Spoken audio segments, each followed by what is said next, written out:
Ketika capres dan cawapres, abaikan adu gagasan dan hanya fokus perang gimmick dan karakter politik. Part 1. Disclaimer, ini hanya opini yang berbasis data dan fakta sesuai dengan kacamata redaksi Herald Indonesia.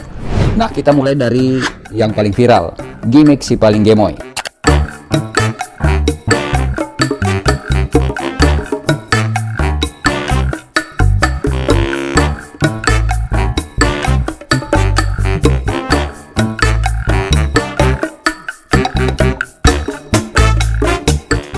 Harus kita akui kalau strategi tim Paslon 02 dalam memoles karakter Pak Prabowo sukses besar.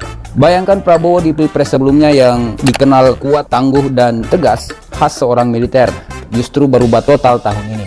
Tidak tanggung-tanggung karakter Pak Prabowo terjun bebas. Bukan lagi Prabowo yang dikenal yang selalu berapi-api dan doyan gebrak meja. Apalagi kau bela-bela anjing-anjing.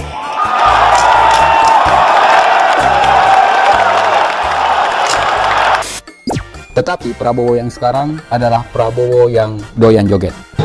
Daripada dengar saya pidato mendingan joget.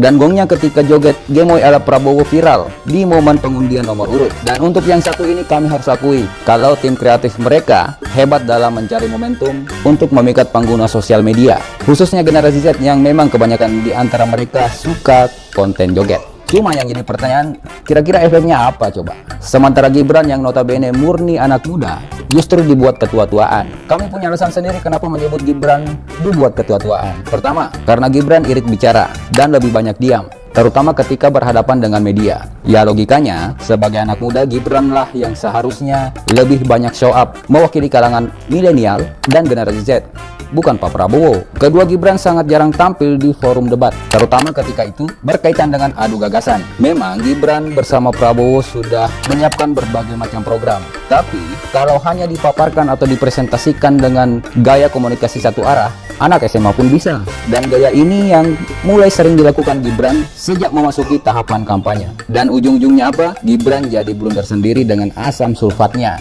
Lalu ketika hamil harus dicek dia misalnya asam sulfat yodiumnya terpenuhi nggak?